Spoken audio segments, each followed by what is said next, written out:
ગોપાલભાઈ તો નરેન્દ્ર મોદીની જેમ વિડીયો જ બનાવે છે, તો ક્યાંક આગળ જતા એ પાછા નરેન્દ્ર મોદી ના બની જાય કે રશિયાથી 3 વર્ષથી 40-50% ડિસ્કાઉન્ટમાં પેટ્રોલિયમ આવે છે, તો તમને સસ્તું કેમ નથી કરી આપતા? પેલા અમને નથી જોતું, અમને નથી જોઈતું ભાઈ, બરાબર, પણ તમને તો કરી આપે, કમસે કમ ભાજપ વાળાને કરી આપે. અને નાનો માણસ ખૂબ તકલીફમાં છે ડાયમંડમાં. ઘણી બધી વખત તમે જુઓ, ઘર ચલાવવાના પૈસા ન હોય, હપ્તા ભરવાના પૈસા ન હોય, અંતે માણસ કંટાળીને આત્મહત્યા કરી જાય. તો રોડ રસ્તા જુઓ તમે હરેક જગ્યાએ. હા, એક થોડુંક સારું હોય ને તો અટવાલા પાલ બાજુ છે. મને એવું લાગે છે કે એ લોકો ઘેરા બિલ ભરતા છે, આ બાજુ વાળા નહીં ભરતા.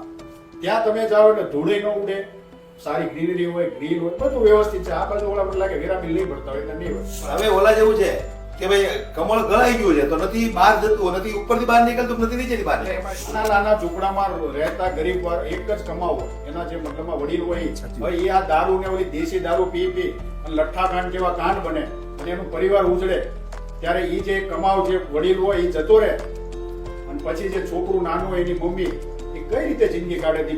એક વખત ખાલી એમ કલ્પના કરે ને તો એની આંખો ખુલી જાય, પણ આ જાડી ચામડીના નેતાઓને આંખો નહીં. તો આ વડાપ્રધાનને આટલો બધો ડર કેમ લાગે છે ભારતની જનતાને? તમે ગોપાલભાઈ ઇટાલિયાને કેમ પસંદ કરો? તો એ એવું કહેતા હતા કે હજી ગોપાલભાઈ ઇટાલિયા હાલ પૂરતા હજી ચૂંટણીના ઉમેદવાર છે. ત્યાં અમારા ગામના રોડના ખાડાઓ, અહીંયા કોઈ દિવસે તલાટી મંત્રી નહોતા આવતા, એ તલાટી મંત્રી ગાડીઓ આવવા મળી છે, ખાતર મળવા મળ્યું છે. જો આ ચૂંટાઈને આવશે તો અમને કેટલું બધું સારું થશે. કે જ્યારે જ્યારે ચૂંટણી આવે ત્યારે તમને હિન્દુ અને મુસલમાન કેમ યાદ આવે? નરેન્દ્ર મોદી છે ને મૂળે કોંગ્રેસી છે.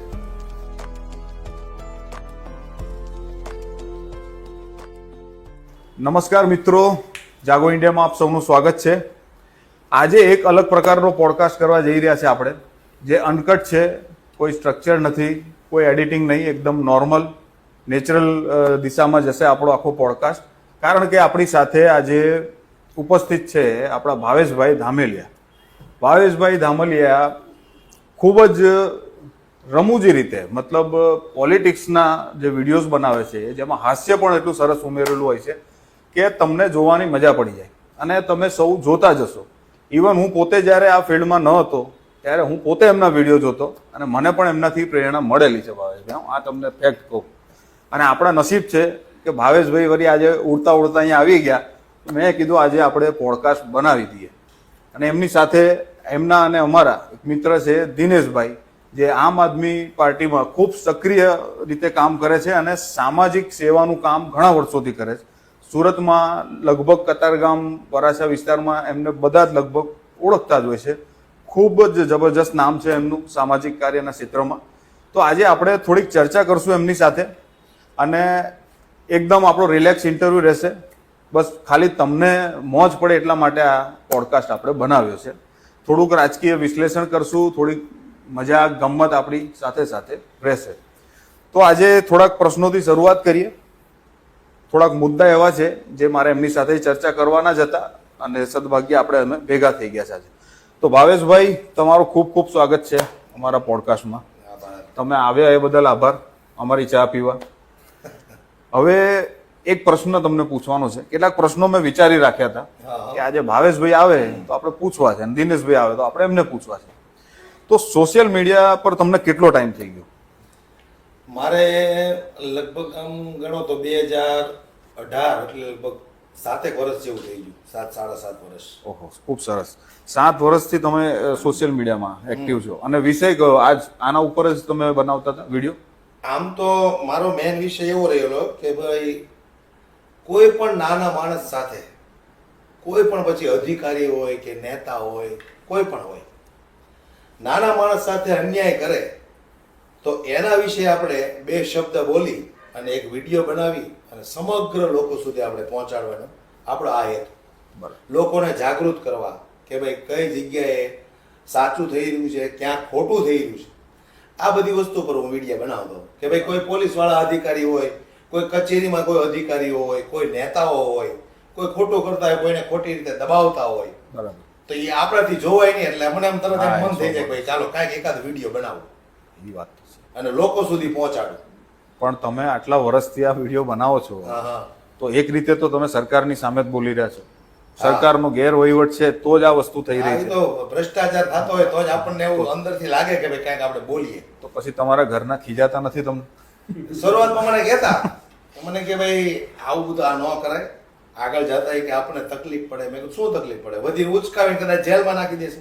હા, બરાબર. ઈ કે એવી તકલીફ નહીં, પછી આપણે છોકરા મોટા થઈ જાય તો સગાઈમાં તકલીફ પડે. એટલે મેં કીધું તો એનું એક વાત તો નક્કી કે ભાઈ જે સામાજિક કાર્યકર્તા હોય એના બધાના છોકરા વાંઢા જ રહેશે. સાચી એના વાત. કોઈના છોકરા પહોંચશે જ નહીં. એટલે એ તો ગેરમાન્યતા છે. હા, મારા ઘરે પણ એવું જ હતું. એટલે મેજોરિટી હું જે આ એક લેડીઝોની એક ગભરાટ હોય, એની એક માન્યતા હોય કે ભાઈ મારા ઘરવાળો આવું બધું બોલે છે, સરકાર સામે પડે છે, કોઈ અધિકારીઓની સામે બોલે છે, કાલ સવારે છોકરાની સગાઈ કરવાની થશે તો પછી છોકરી કોણ આપશે? હમણાં થોડા દિવસ પહેલાની જ વાત કરું લ્યો. મને કે પહેલા તો હું જનરલી કોઈ પણ અધિકારી હોય, કોઈ પણ પક્ષ પાર્ટીનો હોય, આપણી સામે એનો એવો કંઈક દુર્વ્યવહાર કરતો વિડીયો આવ્યો હોય એટલે આપણે બોલી નાખતા. પણ હવે અત્યારે તો સમજો કે સત્તામાં ભારતીય જનતા પાર્ટી છે તો સ્વાભાવિક છે કે આપણે ભારતીય જનતા પાર્ટી વિશે જ બોલવાનું હોય.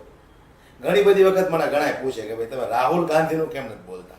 હા, તો રાહુલ રાહુલ ગાંધી ગાંધી કોણ છે? સત્તામાં થોડી છે રાહુલ ગાંધી. આ સીધી વાત છે. રાહુલ ગાંધી કોણ છે? રાહુલ ગાંધી થોડો સત્તામાં છે. આપણે તો સત્તામાં હોય એનું કહેવાનું હોય ને. જે દેશ ચલાવે છે હા, આપણે જે તો એને દેશ ચલાવે છે, પૂછવાનું. આપણે એના વિશે બોલવાનું હોય. એ આ કોમન ક્વેશ્ચન છે, હા. કોમન કોમેન્ટ છે. મારી પર ઘણી વાર આ જ કોમેન્ટ આવે હા. કે તમે 70 વર્ષ આમ થયું તો નહેરુ વિશે તમે આમ કેમ હા. વિડીયો નથી બનાવતા? હા. એટલે પણ નહેરુ જુએ તો ને વિડીયો. હા. હું બનાવી તો દઉં વિડીયો, પણ નહેરુ જુએ તો ને. આ એક લોકોની અંધભક્તો જે છે સાચી ને વાત. એની આ માન્યતા છે. સાચી વાત. ઘણી વખત આપણને મને આવસાવું છે, તને નરેન્દ્ર મોદી એક જ દેખાય છે, રાહુલ ગાંધી કેમ નથી દેખાય? એટલે પણ રાહુલ ગાંધી છે હું. એ થોડી દેશ ચલાવે. આપણે તમને ખબર છે એક પ્રેસ કોન્ફરન્સ ની અંદર ડોક્ટર કનૈયા કુમારને એક હા. લેડીઝે સવાલ પૂછ્યો હતો કે તમે જ્યારે વારંવાર તમે કે નરેન્દ્ર મોદીને ટાર્ગેટ કરો છો તો રાહુલ ગાંધી વિશે કેમ નથી બોલતા? સાચી વાત. એટલે કનૈયા કુમારે એક જ શબ્દ કીધો અને એ લેડીઝ એટલી શરમાઈ ગઈ, તરત નીચે બેસી ગઈ. કનૈયા કુમારને એમ કીધું તમે રાહુલ ગાંધી વિશે કેમ નથી બોલતા? એટલે કનૈયા કુમારે સીધું જ ખુલ્લા મંચ પરથી શું બોલ્યા ખબર છે? કોણ રાહુલ ગાંધી કોણ છે? એટલે બધા હસવા મળ્યા. પછી કનૈયા કુમારે ખુલાસો કર્યો કે ભાઈ રાહુલ ગાંધી સત્તામાં જ નથી, એની પાસે કોઈ જાતનો પાવર જ નથી, સવાલ તો જ એના નથી. વિશે મારે બોલીને શું કામ છે? એ તો છે જ, એ તો છે. અને એના જયારે બાપ દાદાઓની સરકાર હતી તો એ ભૂતકાળનું બોલીને અત્યારે મારે શું કામ છે? સાચી વાત છે. તો વ્યવહારની વાત છે ને. અત્યારે આપણે વર્તમાનમાં જેટલી સમસ્યાઓ છે તો ભૂતકાળને યાદ કરીને આપણે શું કરવાનું? પણ એકચ્યુઅલી તમે જોવા જાઓ તો આપણા દેશની જનતાએ ભૂતકાળના દમ ઉપર જ સરકાર ચૂંટીને આપી દીધી હમ. કે ભાઈ અમે તો આપણે તો હજારો વર્ષ પહેલા આમ હતા, ભારતીય સંસ્કૃતિ આમ હતી. હા. એટલે પણ અત્યારનું શું? અત્યારે 19 કરોડ લોકો ભૂખ્યા સુઈ જાય છે દેશમાં હાલની તારીખ. વસ્તુ મેજોરિટી એ છે કે ભાઈ આપણે પહેલાનું જોયું છે ને લોકો આયેલા આવે. જો ભાઈ ખરાબ કામ થાય તો કે એ નહેરુ જવાબદાર છે, અરે હમણાં એક સારું કામ એક્ઝામ્પલ, થાય તો કે ભારતીય જનતા પાર્ટીએ કર્યું. હમણાંનું જ એક એક્ઝામ્પલ છે, દર્શકોને ખબર હશે. આ છાવા મૂવી આવ્યું, હા એ છાવા મૂવી જોઈને ત્યાં ઓલાની મકબરો તોડી નાખ્યો, પેલું મજાર કે કાંઈક હતું હા એ બાજુ નાગપુરમાં લગભગ, ત્યાં ધમાલ થઈ ગઈ. અલા ભાઈ, ઓલા હજારો વર્ષ પહેલા ઓલાને માર્યા હતા, બરાબર? તો એને લઈને તમે અત્યારે ધમાલ કરશો તો ના તમારા ઓલા છાવાના રાજા ખુશ થવાના છે, નથી ઓલો જે મરી ગયો એ દુઃખી થવાનો. આ છાવા મૂવીમાં જે આપણે ઓલો કોણ હતો વિલન નું નામ શું હતું? અક્ષય ખન્ના. નહીં એનો રોલ શેનો હતો? આપણે આ એ પેલો રાજાનો બાદશાહનો રોલ હતો કોઈ. હા. હા. તો ઔરંગઝેબ.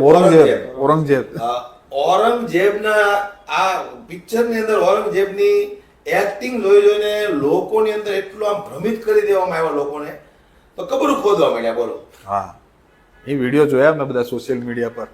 હવે પબ્લિક ત્યાં 300-400 વર્ષ પહેલા બની ગયેલી ઘટનાની અત્યારે કબરું ખોદવા માંડ્યા. કબરું તો છોડો, ઓલું ખજાનો ગોતતા હતા કિલ્લાની બહાર. ખજાનો ગોતતા હતા. પબ્લિક 300-400 જણા કે હજારોનું પબ્લિક ખજાનો ખોદવા વહી ગઈ હતી કિલ્લાની બહાર કે ત્યાં ખજાનો છે. એટલે ખબર નહીં બુદ્ધિનું લેવલ અત્યારે લોકોની જનરેશનમાં ક્યાં ઘૂસી ગયું છે એ ખબર જ નથી પડતી. આ બધું હું જે મોંઘવારી બેરોજગારીના મુદ્દા ભટકાવવા માટેના કામ કરે છે આ લોકો. સાચી વાત છે. બેરોજગારી મોંઘવારી શું છે એ કોઈ ખબર જ ન પડવી જોઈએ. હા, કાંઈક ખબર ને જ કાંઈક નવું આવે એટલે પાછો 3-4 દિવસ એની ચર્ચા કરે, વળી પાછા વળી જાય એટલે પાછું કંઈક બીજું આવે બીજું આવે. તો પછી એની ચર્ચાઓ કરે. એટલે આ ભાજપ વાળાને આના સિવાય બીજો કોઈ ધંધો જ નથી કે ભાઈ લોકો આમાં ને આમાં પીડ્યા રહે. આપણે જો નવરો થાશે તો કોઈ વિચારશે ને કે હારો ભાઈ 2014 માં 62 રૂપિયા પેટ્રોલનો ભાવ હતો, અત્યારે 96 રૂપિયા છે, તો આનું વિચારવા જેવું તો કરવું. આ પાર્ટીને આપણે વોટ આપીએ છીએ, સાચી વાત. પણ આ બધું ક્યારે વિચારશે? નવરો પડશે તો. નવરો પડશે તો એટલે આ લોકો નવરો રહેવા જ નથી દેતા કોઈને. નવરો નથી. સવારથી સાંજ કઈક કામ હા, લગાવે કાંઈક ને બિચારો કાંઈક નવું લાવીને જ ઊભા રાખે. પૈસા કમાવાની લાઈનમાં એવો ટેન્શનમાં હોય હા. કે પછી રાત પડે ને એટલે બિચારો ઘરેથી નીકળે, કારણ કે ઘરે બે તો ઘરવાળા નો જીવા દે, મોંઘવારી એટલી છેડા ભેગા થતા નથી. હા, બસ એમ થાય. અને છેલ્લે બિચારો કંટાળીને પાનના ગલ્લે વયો જાય ને આમ આવો છોડે, પછી બીજું શું કરે છેલ્લે. અચ્છા, તો તમે તો આમ આદમી પાર્ટીને પુષ્કળ સપોર્ટ કરો છો, તમારા વિડીયો મેં જોયા. આમ આદમી પાર્ટીમાં શરૂમાં તો આપણે નહોતા, પણ જ્યારથી ગોપાલભાઈ ઇટાલિયા જોડાયા, એ મને લગભગ 2-4 મહિના પછી ખબર પડી કે ભાઈ ગોપાલભાઈ ઇટાલિયા આમાં જોડાયા છે. તો મેં કોઈને પૂછ્યું નહીં, મનમાં એક એવું નક્કી કર્યું કે ભાઈ આ એક વ્યક્તિ છે ગોપાલ ઇટાલિયા, એ એકદમ નિખાલસ છે, ઈમાનદાર વ્યક્તિ છે, પૈસાનો લાલચુ નથી, અને સરકાર સામે ખૂબ મજબૂતાઈથી અવાજ ઉઠાવી શકે એવો વ્યક્તિ છે. અને આજે તમે જોવો જ છો ને. પણ અને સિસ્ટમનો ભોગ બનેલી વ્યક્તિ, હા, ખૂબ બધું સહન કરેલો વ્યક્તિ છે. બધું અને કેવી રીતે એ ગરીબીમાંથી પસાર થયો છે, પિતા વગરની જિંદગી જીવેલો છે. એટલે ઈ વ્યક્તિ જે પાર્ટીમાં જોડાયો, તો મેં મનમાં નક્કી કર્યું કે આ વ્યક્તિ જ્યાં જોડાયો છે તો ઈ ખોટી જગ્યાએ ન હોય. સાચી.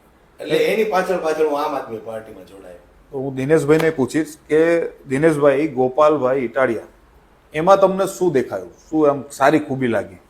ગોપાલભાઈ ઇટાલિયામાં દીપેનભાઈ એક તો છે ને, એ એકદમ ગરીબ પરિવારમાંથી વ્યક્તિ મોટો થયો છે, બહુ જ કષ્ટી ભોગવેલી છે. ગોપાલભાઈ ઇટાલિયાને પહેલા એમણે કાયદા કથા બધે સુરતમાં અલગ અલગ વિસ્તારમાં કરી, લોકોને જાગૃત કરવાના કે તમે કાયદા જાણો, કે જે આ તંત્ર છે અત્યારે સરકારી તંત્ર આખું, એ તમને કાયદા નથી જાણતા. તમે જોતા હશો વિડીયો સોશિયલ મીડિયામાં કે લોકોને ખબર નથી પડતી.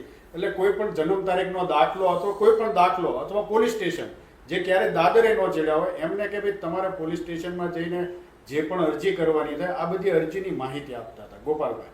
બીજું કે ગોપાલભાઈ ઇટાલિયા 2022માં કતારગામ વિધાનસભાએ લડ્યા હતા, પણ ત્યાં પ્રજાએ તેમને ચૂંટાઈ ના આપ્યા. એમને પછી હાલમાં હમણાં જ વિસાવદરમાં એમને ત્યાંની જનતાએ એમને ચૂંટાયા.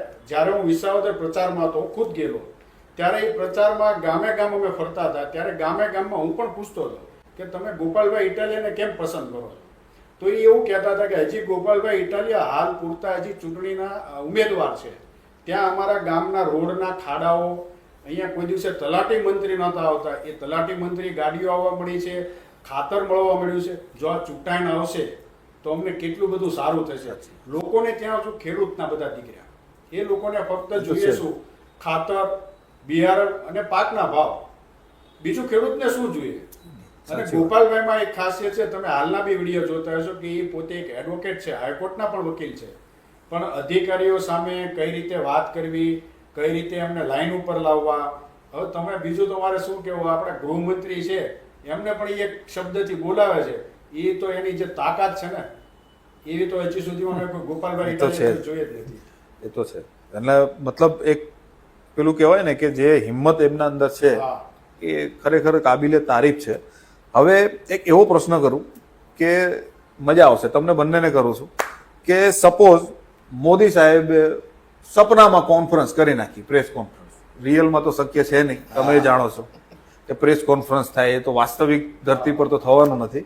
પણ સપોઝ કરો આપણે 3-4 જણા સુઈ ગયા હોય, સપનામાં ભેગા થઈ ગયા, એક સરખું સપનું આવી ગયું, મોદી સાહેબે કોન્ફરન્સ કરી નાખી, તો પત્રકાર તરીકે સામે તમે હોય તો તમે શું પ્રશ્ન પૂછો? પહેલો પ્રશ્ન મારો એ છે કે તમે જે સત્તામાં 2014માં આવ્યા ત્યારે એમણે કાળું નાણું, મોંઘવારી, આ 2 મુદ્દા ઉપર અને રોજગારી પર, આ 3 મુદ્દા ઉપર એ સત્તામાં આવ્યા. ખેડૂતોનો પાકના ભાવ ડબલ, બધા જ આ 3 મુદ્દા મેન હતા. પણ આ 3 મુદ્દામાંથી તમે એક પણ મુદ્દાનું અમલીકરણ કર્યું હોય તો મને એક રિપોર્ટ આપો. આ મારો પહેલો પ્રશ્ન છે. બરાબર. બીજો પ્રશ્ન કે તમે સાહેબ આ સવારથી સાંજ સુધી એક શૌચાલય હોય તો ત્યાંય બોર્ડ હોય મોદીનું, એક એસટી બસ હોય તોય મોદીનો ફોટો હોય, પેટ્રોલ પંપે જાઓ તોય મોદીનો ફોટો. તો મારું એટલું પૂછવાનું સાહેબ, તમારા ફોટાની આટલી બધી વેલ્યુ શું કામ વધારો છો? તમે જનતાના કામ કરો ને, લોકો આપોઆપ તમને મત આપશે. ફોટો લગાવશે લોકો, આપો ફોટો લગાવશે. આ તો અમારા ટેક્સના પૈસે તમે અમારી એડવર્ટાઇઝ કરો, તમારી એડવર્ટાઇઝ કરો. એનો મિનિંગ એવો થાય છે કે તમે ખાલી સીટ સપાટા કરવા આવ્યા છો, પણ તમે જનતા માટે નથી આવ્યા. સાચી વાત છે. તમે ભાવેશભાઈ શું પૂછશો? આમ તો જો કે હું નરેન્દ્રભાઈ મોદી મને યાર ખરેખર એ વ્યક્તિને મારે હું એને લગભગ છેલ્લા 4 વર્ષથી તો ટીવીમાં નથી જોતો કોઈ દિવસ. અચ્છા, જોઈ જ નથી મારો શકતા. પોતાનો રેકોર્ડ છે કે મેં એને ક્યારેય ટીવી ની અંદર 10 સેકન્ડ નહીં સાંભળ્યા હોય. એ તમે વિચારો કે 10 તમે સેકન્ડ નહીં સાંભળ્યા હોય, પણ મારી સામે આવે તો સૌથી પહેલા તો હું નરેન્દ્રભાઈ મોદીને એ જ પૂછું, જેમ દિનેશભાઈ વાત કરી કે ભાઈ તમે જ્યારે મુખ્યમંત્રી હતા ત્યારે ઘણી બધી તમે એવી વાતો કરી હતી કે ભાઈ મારા આ ગામના જે જુવાનિયાઓ છે એને કોઈ નાનો મોટો ધંધો કરવો હોય, 25-50 હજાર કે લાખ રૂપિયાની લોન જોતી હોય, બધા પેપર તમારી પાસે કમ્પ્લેટ હોય, બધા ડોક્યુમેન્ટ કમ્પ્લેટ હોય, અને ત્યાર પછી તમે બેંકમાં જાઓ, બધું તમારું પેપર વર્ક કમ્પ્લીટ થઈ જાય અને છેલ્લે બેંક વાળો એમ કે તમારો જામીન કોણ, ત્યારે લોકો મૂંઝાય છે. તો નરેન્દ્રભાઈ મોદી એવું કીધું હતું એ વખતે કે હવે તમારે જામીન ગોતવા નથી જવાનો, કોઈ પણ બેંકમાં લોન લેવા જાઓ એટલે તમારે જામીન તમારી પાસે માંગે એટલે કહી દેવાનું મારો જામીન નરેન્દ્ર મોદી. બરાબર. અને આ વસ્તુ મારા એક મિત્રે કર્યું હતું, જાણી જોઈને જ કીધું હતું કે મારે જામીન તરીકે નામ લખી નાખો નરેન્દ્ર મોદી. એટલે બેંક વાળાએ એવું કીધું કે ભાઈ તમે રમત કરો છો, તમારે લોન ખરેખર લેવાની છે. એટલે એ મારા મિત્રએ બેંક વાળાને વિડીયો પણ બતાવેલો કે એક સમયે નરેન્દ્ર મોદી આવું બોલ્યા હતા કે બેંકમાં જામીન માગે એટલે મારું નામ લખી દેવાનું. તો આ વિડીયો છે, જોઈ લો. બેંક વાળાએ વિડીયો જોઈને એવું કીધું કે ભાઈ આવું તો બધું બોલતા જ હોય કે એની પર થોડો વિશ્વાસ કરવાનો હોય. હવે વિચાર કરો તમે, એટલી એને માકા ફોજદારી કરી મારી સામે આવે તો હું સૌથી પહેલો તો પ્રશ્ન એ જ પૂછું નરેન્દ્રભાઈને કે આ સમગ્ર ભારત દેશની જનતાના તમે આમ આપણે કહી શકીએ તો રાજા કહેવાઓ. લોકોએ તમને ચૂંટીને ત્યાં બેહાયા છે, તો તમને ભારત દેશની જનતાથી જ આટલો બધો ડર કેમ લાગે છે? આ મારો પહેલો સવાલ. બરાબર. તમારા જ દેશની જનતાથી તમને આટલો બધો ડર કેમ લાગે છે?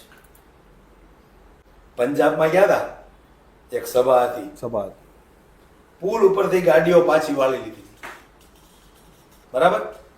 એ લોકોને એવું લાગ્યું કે ભાઈ અમારી પર કોઈ હુમલો કરવા આવ્યું છે. જોકે ગાડીમાં બધી સિસ્ટમ હોય, બધું હતું, બધી સિસ્ટમ હોય, બુલેટ પ્રૂફ ગાડી હોય, એ વ્યક્તિને કઈ ન થઈ શકે, છતાં એટલા ડરીને એ ભાગ્યા હતા.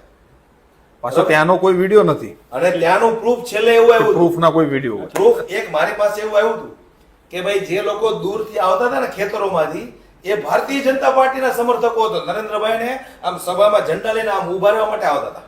બરાબર. એવો એક મારી પાસે એ સમયે એક ફોટો આવેલો કે આ લોકો તો ભારતીય જનતા પાર્ટીના સમર્થકો છે. પણ ભલે ભારતીય જનતા પાર્ટીના હોય કે વિપક્ષના હોય, છે તો ભારતના નાગરિકો જ ને. સાચી. તો આ વડાપ્રધાનને આટલો બધો ડર કેમ લાગે છે ભારતની જનતાથી? આ હું એને પહેલો પ્રશ્ન પૂછું. પછી બીજો પ્રશ્ન એવો પૂછું કે જ્યારે જ્યારે ચૂંટણી આવે ત્યારે તમને હિન્દુ ને મુસલમાન કેમ યાદ આવે છે? સાચી. રાજસ્થાનમાં ચૂંટણી પ્રચારમાં એવું કહેતા કે એ લોકોને તમે વોટ આપશો તો તમારી બધી જ સંપત્તિ આ લોકો છીનવી લે છે. મારી બહેનોના ગળામાંથી મંગળસૂત્ર પણ છીનવી લે છે. એ લોકો એટલે કોણ? ખબર પડી જાય. પછી એવું કીધું એને કે ભાઈ તમારી તમામ સંપત્તિ એ લોકોને આપી દેશે કે જેને બાળકો વધારે હોય. શું કામ આવું બોલ્યા? રાજસ્થાનની અંદર એને હિન્દુના વોટ જોતા. પછી ટોપિક ચેન્જ ક્યાં થઈ ગયો? આ વાતની અંદર એક નવો ટ્વીટ્સ આવી ગયો. બિહારની ચૂંટણીમાં એમ કહે છે કે ભાઈ કોઈ પણ સંજોગે હું ભારત દેશને ધર્મ અને જાતિના નામે ભાગલા નહીં પાડવા દઉં. બરાબર. તો ત્યાં કેમ એવું નિવેદન આવી જાય છે? એ ભૂલી જતા હોય ને, એવું હોય ને પાછું શક્ય. કદાચ એવું બને કે ભાઈ 70 વર્ષ પછી માણસને વિચારવાની શક્તિ ઘટી જતી હોય. ભાવેશભાઈ, ભૂલી જવાની વાત તો છે ને હું નથી માનતો, પણ આ એક છે ને પોતાની સત્તા, અને મેં હમણાં કીધું એમ પોતાનું નામ જ રહેવું પડે. હવે હાલમાં તમે અત્યારે કોઈ પણ આખા ગુજરાત ગણી લો કે આખું ઇન્ડિયા ગણી લો, એક જ નામના વોટ માંગે છે બધા, એક જ નામ ઉપર. બાકી કોઈ બી ધારાસભ્ય કે સંસદ સભ્ય હું નથી માનતો કે એના પોતાના નામ અથવા ભાજપ પાર્ટીના નામથી આ ચૂંટાઈ આવે. મારી એક પ્રોફાઇલ છે ને અત્યારે યુટ્યુબમાં, એમાં એક પ્રોફાઇલ ઉપરથી કાયમ મારા વિડીયો જોવે આખા, અને પછી બીજેપીનો બચાવ કરવા આવી જાય. તો એ મને આમ જ કે તમે બધી વાતમાં મોદીને કેમ દોષી ઠેરાવો છો? મેં કીધું ભાઈ બધી વાતમાં ગેરંટી મોદી જ આપે છે હા. તો પછી મારે એને રાહુલ પૂછવું કે ગાંધી તો રાહુલ- ગેરંટી આપતો નથી. બધી વાતમાં મોદી કે અને ગેરંટી એટલું ચોખ્ખું છે કે જે સત્તામાં હોય એના કામ ના કરે, કોઈ પણ હોય, મુખ્યમંત્રી હોય કે વડાપ્રધાન હોય કે કોઈ પણ હોય, સત્તામાં હોય ને એ જ્યારે જાહેર જનતાના કામ ન થાય તો પછી વિરોધ તો એનો જ થાય. એનો જ થવાનો છે સ્વાભાવિક વાત. પછી તમે અહીંયા નરેન્દ્ર મોદીની સરકારમાં કામ ન થતું તમે પછી પાકિસ્તાનના વડાપ્રધાનને ટાર્ગેટ કરો મતલબ જ તો નથી. આપણને કોઈ ગાંડા ગણાય. સાચી વાત છે. ખોટી વાત છે. સાચી વાત. એટલે વસ્તુ એ છે. મેઇન છે હવે ચલો એ તો ચલો આપણું કેન્દ્રનું થઈ ગયું. થોડીક ગુજરાતની વાત પર આવીએ. એક ટૂંકો પ્રશ્ન, ગુજરાતમાં દારૂબંધી હોવી જોઈએ કે ના હોવી? કારણ કે આ મને બહુ બધા પ્રશ્નો પૂછતા હોય કોમેન્ટમાં પણ. આ બધા તો સોશિયલ મીડિયામાં અમે ઘણી વખત વિડીયો બનાવતા હોય ને તો મેં તો લગભગ અઢળક દારૂના વિડીયો બનાવ્યા. ખૂબ દારૂના વિડીયો બનાવ્યા કે આ જગ્યાએ દારૂના અડ્ડાઓ ચાલે, કોઈ દારૂ પીને મરી જાય, કોઈના ઘર બરબાદ થઈ જાય, પહેલાથી સરકારને કાંઈ ફરક નથી પડતો. બરાબર. બેફામ હપ્તા આવે. બરાબર.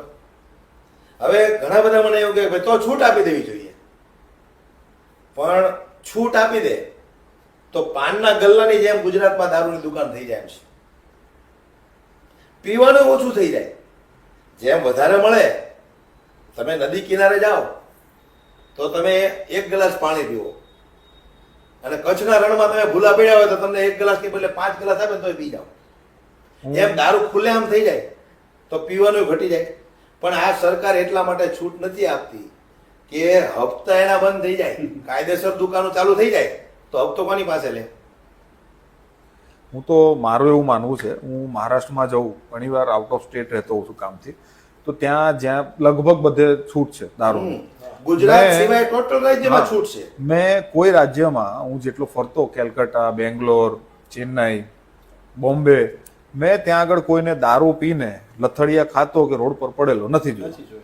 ન્યા ગુજરાતમાં regular મળે જોયા છે. એટલે ગુજરાતમાં હમણાં તમે જો હિટ એન્ડ રનના કેસ જેટલા થયા છે એમાંથી હા. લગભગ દારૂ- ત્યાં વધારેમાં વધારે લોકો દારૂ પીને જ તે, અથવા અત્યારે આપણે એક નવું ચલણ હમણાં છે અહીંયા ગુજરાતમાં ડ્રગ્સનું. હા, જે- ડ્રગ્સ વાળું જે હોય. યુવા બરોડામાં પેઢી- એક કેસ થયો હતો. યુવા પેઢીને અત્યારે આમ ગણો ને તો બહુ ખરાબ આ પરિસ્થિતિ છે. તમારી આ ચેનલના માધ્યમથી હું પણ એક કહું છું કે જે પણ આ વિડીયો સત્તાધારી પક્ષવાળા જોતા હો તો ભાઈ તમે તમારા રોટલા ધંધો કરીને રોટલા શીખજો, નકર છોકરા તમારા હવેડાના ડાટા કાઢે એમ થશે. આવી ગુજરાતીમાં એક કહેવત છે. પણ આ દારૂબંધી અને ડ્રગ્સ ઉપર કાં તમે કાબુ લાવો, બરાબર. ખોટી ફાંકા ફોજદારી કરીને કડકમાં કડક પગલાં લેવામાં આવશે. કડકમાં કડક પણ કઈ દિવસે કડક? માણસોની જાન જાય છે. એ તો છે જ. નાના નાના ઝૂંપડામાં રહેતા ગરીબ એક જ કમાવ હોય, એના જે મતલબમાં વડીલ હોય એ. સાચી હવે એ આ દારૂ ને ઓલી દેશી દારૂ પી પી અને લઠ્ઠા કાંડ જેવા કાંડ બને અને એનું પરિવાર ઉજળે, ત્યારે એ જે કમાવ જે વડીલ હોય એ જતો રહે અને પછી જે છોકરું નાનું હોય એની મમ્મી એ કઈ રીતે જિંદગી કાઢે? દીપેનભાઈ, એક વખત ખાલી એમ કલ્પના કરે ને તો એની આંખો ખુલવી જોઈએ, પણ આ જાડી ચામડીના નેતાઓની આંખો નહીં ખુલે. અમદાવાદમાં એકવાર લઠ્ઠાકાંડ થયો હતો. અમદાવાદ- ખાસા બધા જણા હા. સૌરાષ્ટ્રમાં થયો હતો. સૌરાષ્ટ્રમાં થયો હતો. ગામના આ અઘરું છે ઘણા લોકો થોડું. મરી જાય. આ વિષય બહુ ખતરનાક છે, પણ સરકારે પગલાં લેવા જોઈએ મારા 100% હિસાબે. લેવા જોઈએ. બીજા બધા મુદ્દા એવા જરૂરી નથી કે જ્યાં ભાઈ આ મસ્જિદ ગેરકાયદેસર છે, આ કબ્રસ્તાન ગેરકાયદેસર છે, એ બધા મુદ્દા કરતા આ મુદ્દા વધારે જરૂરી એ છે. મુદ્દા તો ખાલી એક વોટ બેંક તૈયાર કરવા માટેની છે. બાકી ઘણી બધું છે રોડ ઉપર. હવે ક્યાં બધું સાચી આપણે વાત છે. ત્યાંથી જ બધું જો ઓપરેટ થતું હોય તો પછી આપણે મુખ્યમંત્રીની કઈ જરૂર છે નહીં. ના ના, હું ખોટા રોડ શો કરવાના, સભાઓ કરવાની, કરોડોના ખર્ચાઓ કરવાના, એની કરતા સ્કૂલમાં પૈસા આપી દો ને. સરકારી સ્કૂલો હારી બનાવો, સરકારી હોસ્પિટલ હારી બનાવો. આ બાબતે હું દિનેશભાઈને એક પ્રશ્ન પૂછીશ કે ગુજરાતમાં હમણાં આવ્યું હતું પેપરમાં કે સાંસદોના 95% ફંડ વપરાયા વગર પડી રહ્યા. તમારું શું કહેવું છે? કેમ પડી રહ્યા છે? સાંસદોને મેં હમણાં તમને એક લાઈનમાં કીધું કે આ લોકોને એક વખત ચૂંટાયા પછી પોતાના વિસ્તારની જનતાને જે પ્રશ્નો છે, પ્રશ્નોને વાચા આપવાનું કામ જ નથી. સારા પ્રોગ્રામમાં જઈ લેંગો કંપની પહેરી લીધી. બાકી આ તમે જે પેપરમાં હમણાં કહો છો ને, હવે એટલા સાંસદોની જો એમના ગ્રાન્ટ પડી રહે તો તમે આ લોકો વિકાસ કરે, મને દી નથી ખબર પડતી આ વિકાસ કોને કહેવાય. અને જે કામો સજેસ્ટ થયા ગુજરાતમાંથી લગભગ 3000 ઉપર કામ સજેસ્ટ કરવામાં આવ્યા હતા સાંસદો દ્વારા. એટલે એ ફાઇલ કેવું હોય કે અધિકારી પાસે જાય, જિલ્લા અધિકારી પાસે, એ પછી જે કેન્દ્રીય ખાતા લાગતા હોય ત્યાં ફાઇલ જતી હોય. તો 3000 ઉપર કામમાંથી ખાલી 93 કામ પાસ થયા. 93 એક ટકોય નહીં, ટકોય અડધો ટકોય નહીં. હવે સમજો દીપેનભાઈ, હું કોઈ પણ વિસ્તારનો સાંસદ છું તો મને ખબર હોય જ છે કે આ વિસ્તારમાં મારે કઈ કઈ જરૂરિયાત છે, સ્કૂલ, કોલેજ, જે બી કંઈક વિકાસના કામ કે ભાઈ આમ જનતાને અહીંયા વિકાસ કામો અધૂરા છે તો મને તો ખબર જ હોય ને. તો મારે જે ફાઇલ બનાવવાની હોય, પ્રોજેક્ટ મૂકવાના હોય, ઉપર કેન્દ્રનો હોય તો કેન્દ્રનો, ગુજરાત સરકારનો હોય તો ગુજરાત સરકારનો, આ મૂકી અને એનું ટોટલ મારે નિગરાની મારે જ રાખવાની હોય. મારા માણસોને ખાલી કહેવાનું હોય જે નીચે હોય ને કે ભાઈ તમે જો, પણ હું મારા વિસ્તારમાં જ્યારે એક રાઉન્ડ મારું ને ત્યારે ખબર પડે કે મારે કયા કામ કરવાના. હું મારી ઓફિસ થી સીધો દિલ્હી ઓફિસ અને કોઈક સારા પ્રોગ્રામ મારું સન્માન કરે, માઇક લઈને ઉભા રહે, બે વિકાસની વાત કરે અને ભાઈ નરેન્દ્ર મોદીના બે વખાણ કરવાના હોય તો એ જ કામ કરવાનું. બાકી મને ખબર જ નથી મારા વિસ્તારમાં શું ચાલે છે. એટલા માટે આ બધું જ આ રીતે ચાલે. આ હકીકતમાં તમે હમણાં જે કીધું ને કે મુખ્યમંત્રી અને ગૃહમંત્રી, હું તો એમ કહું છું આ બધું રામ ભરોસે ચાલે છે અને આ જનતાએ તે બધી રામ ભરોસે જ છે. બાકી આ તંત્ર કે આ જે બી આપણે કહીએ ને કંઈ છે જ નહીં. સાચી વાત કીધી તમે, એકદમ વ્યવસ્થિત વાત છે તમારી. અને લગભગ બધી જનતા, હું તો મારા કોમેન્ટોમાં જોતો હોઉં છું, એનાથી જ આપણને જનતાનો આક્રોશ કે એકચ્યુઅલ પરિસ્થિતિ, વાસ્તવિકતા ખબર પડતી હોય. તો રોજ નવા પ્રશ્નો, રોજ મેસેજ બધાના આવતા હોય છે કે આ સમસ્યા પણ કોઈ નિરાકરણ નથી. હું જયારે 7 વર્ષ પહેલા વિડીયો બનાવતો હતો ને સોશિયલ મીડિયામાં, 95% મારે નેગેટિવ કોમેન્ટ આવતી, ખરાબ ગાળો લખીને 95%. મને ઘણા બધા એમ કે તું આ વિડીયો બનાવ, હું આટલી બધી મહેનત કરું. હું કહું મારો એક જ ધ્યેય છે કે 1000 લોકો વિડીયો જોવે ને મારા, તેમાંથી ખાલી 5 જણા જાગૃત થાય ને તોય ઘણું. તો ઘણું. મને એમ થાય કે ભાઈ ચાલો વાંધો નહીં, 5 જણા જાગૃત થયા, એ તો વ્યવહાર. આજે 6 વર્ષ પછી મને એટલો રિસ્પોન્સ મળ્યો કે 95% જે નેગેટિવ કોમેન્ટ આવતી હતી ને એના જગ્યાએ 4 થી 5% નેગેટિવ કોમેન્ટ આવે છે. હવે તો એ નહીં હોય. આ જ્યારથી રાહુલ ગાંધી આ કાંડ બહાર પાડ્યું છે એ 5% નહીં રહ્યા હોય. એટલે મારે એવું માનવું ખરું કે ભાઈ ચાલો મેં 90% લોકોને જાગૃત કર્યા. નહીતર મારે એક વિડીયોમાં 90-95% ગાળો લખતા, ખરાબ ગાળો. ગાળો લખતા, સાચી વાત. મેં તો મારું કામ ચાલુ રાખ્યું. આપણે એમ થાય ભાઈ ચાલો નરેન્દ્રભાઈ મોદી દેશના વડાપ્રધાન છે, 2.5-3 કિલો રોજની ગાળો ખાઈ જતા હોય તો આપણે તો સામાન્ય નાગરિક છે, આપણે કદાચ 10-12 કિલો ખાઈ જાય તો શું ફરક પડવાનો. મારી પર વચ્ચે વિડીયો આવ્યો હતો, તો એ જ વિડીયો હતો નરેન્દ્ર મોદી જેમાં બોલે છે कि भाई मैं तो रोज की इतनी गालियां खाता हूँ, 2-2.5 किलो गाली खाता हूँ. એમાં નીચે પહેલી જે કોમેન્ટ હતી જેમાં લખેલું હતું कैसे हो सकता है 5 किलो तो मैं ही देता हूँ. એટલું હસવું આવ્યું મને. મતલબ કોમેન્ટો વાંચવાની એવી મજા આવે આ લોકોના વિડીયો પર. એટલે હવે હું જે લોકો બહુ જાગૃતતા તરફ જઈ રહ્યા છે, એમના જે અંધભક્તો છે એને તકલીફ તો એને છે, પણ હવે ઓલા જેવું છે કે ભાઈ કમળ ગળાઈ ગયું છે તો નથી બહાર જતું, નથી ઉપરથી બહાર નીકળતું, નથી નીચેથી બહાર નીકળતું. એમાં એવું છે કે દીપેનભાઈ, ભાજપની જે પાર્ટીની વિચારધારા હતી એ વિચારધારા ચૂકી ગઈ છે. જે જૂના કાર્યકર્તાઓ, એમના સનિષ્ઠ કાર્યકર્તાઓ, એ હજી વિચારધારા સાથે જ છે. પણ આ લોકો આમાં સારા છે એવું નથી, બધા જ ખરાબ છે, પણ એમનું ચાલતું નથી. હા, એટલે પોસ્ટ ઉપર એવા વ્યક્તિ બેસી ગયા હોય, એનું વિચારવાનું ચાલતું નથી. હમણાં જ હવે આપણે દિનેશભાઈની જોડે થોડીક ચર્ચા કરીએ. તો દિનેશભાઈ, તમે કેટલા સમયથી અત્યારે સમાજ સેવાનું કામ આમ ચાલતું હશે તમારે? મારું સમાજ સેવા તો 2008 પછીનું હું સમાજ સેવામાં વધારે છું.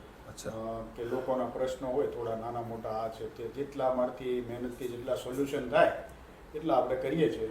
અને આમ આદમી પાર્ટી સાથે કેટલા સમયથી જોડાયા છે? 2020માં હું આમ આદમી પાર્ટીમાં જોડાનો. બરાબર, 5-6 વર્ષ. 5-6 વર્ષ થઈ ગયા. સરસ.